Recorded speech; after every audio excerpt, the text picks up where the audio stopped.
What skills do scientists use? Turn the page.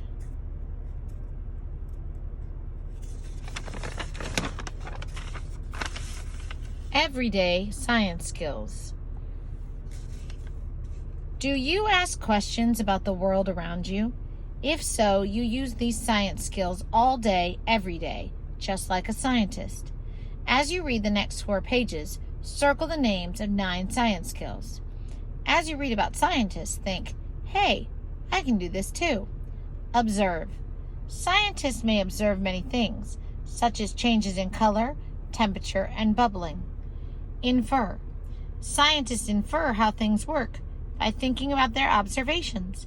A biologist may infer that the color patterns of fish enable them to blend in and avoid predators. Turn the page.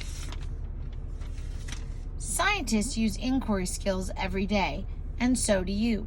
When you observe, you use your 5 senses to get information. Let's say you smell cheese, bread, and spicy odors. You infer, I think we are having pizza for lunch today. An inference is a statement that explains an observation. When you think about how things are the same and different, you compare them. For example, your family wants to adopt a new kitten. You compare different kittens, looking for one that is playful and friendly. When you decide which kitten is the best, you communicate that decision to your family. You can communicate by speaking, writing, and by using pictures or models. Scientists communicate or share the results and inferences with other scientists. What did you communicate today? Scientists compare objects and things that happen. Practice the skill of comparing.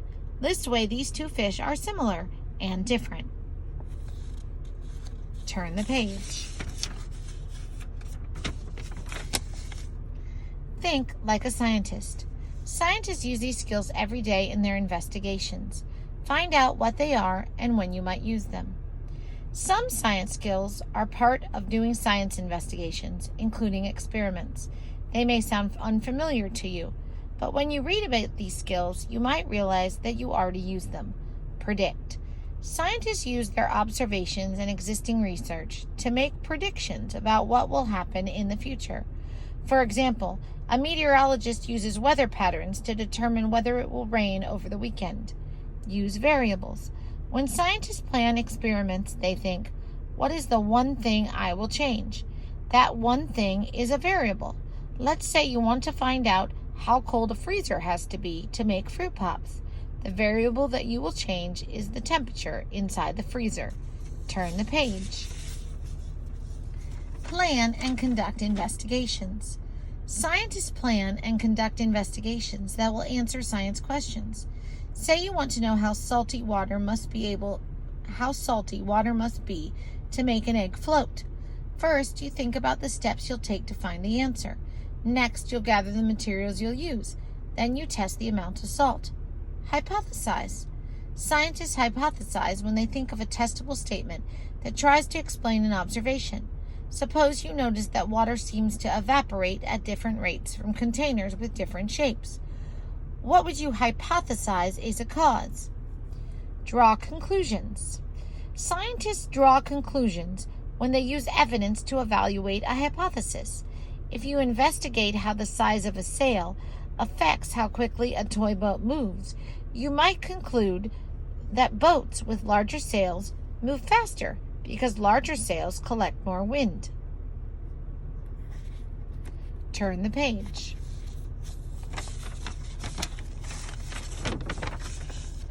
Math and science skills.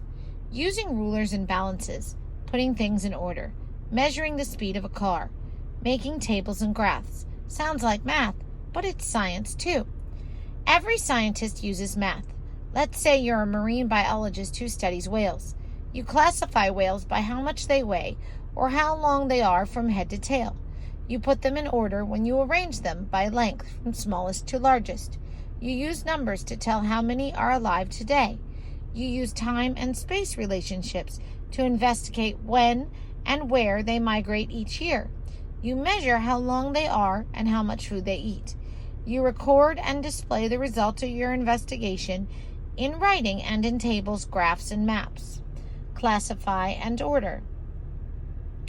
You classify things when you put them into groups. To put things in order, you may make a list in which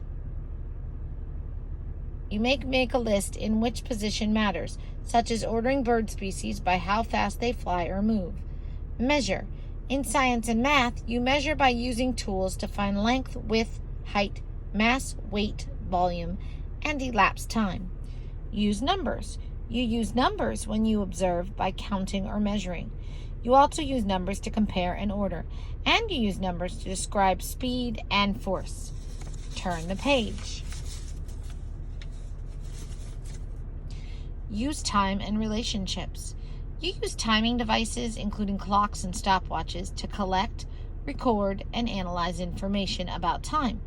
You can predict when it will be high tide or low tide. You can also determine how the planets move in space. Record and display data. You record and analyze information using tools, including notebooks and computers. You display or show data so that it's easy to understand by making tables, graphs, or diagrams. Do the math. Compare numbers. Some of the world's biggest mammals live under the ocean waves. The table gives the names of several kinds of whales and the number that scientists estimate are alive today. Number 1. Which two kinds of whales have the closest number alive? The correct answer would be the minke whale and the pilot whale, because their numbers are very, very close. How many more pilot whales are there than minke whales? 200,000 more than minke whales. Scientists estimate there are about 360,000 sperm whales alive today. Write that number using numerals in the table. So you would come down here, you would write sperm whales, where this is listed right here, it says sperm whales, and then you would write the table. Into the table, you would record 365,000. Turn the page. Critical thinking skills. Have you ever asked yourself if the results of a scientific investigation are correct or make sense? If so, you've used critical thinking skills.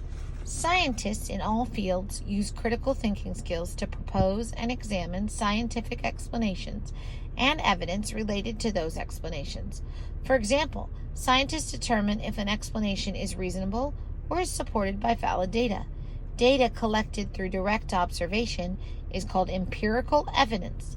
Scientists use empirical evidence to analyze, evaluate, and critique the results of scientific investigations.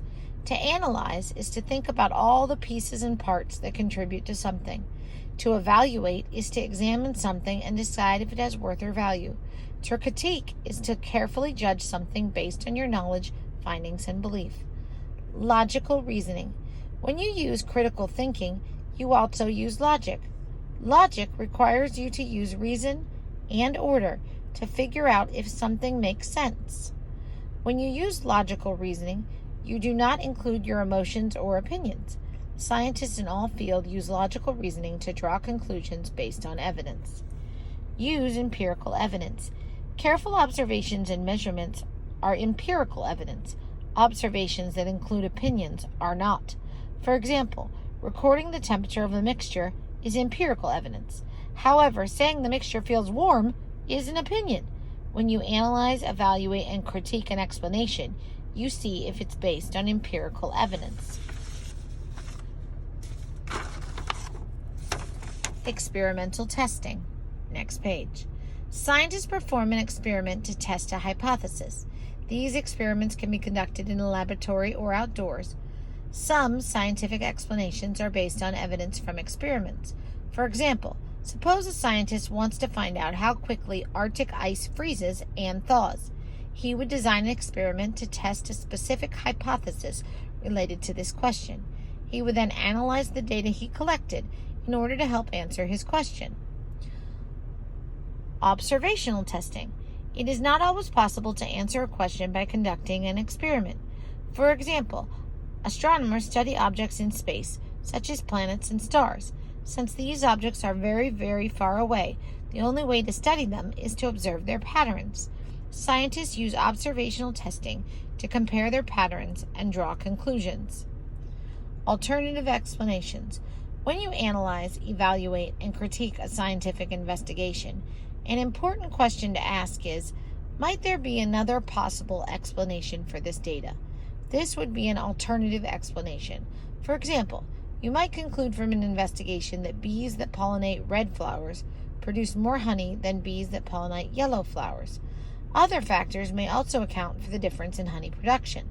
Always consider alternatives when you analyze, evaluate, and critique a scientific explanation. Turn to the back page, please.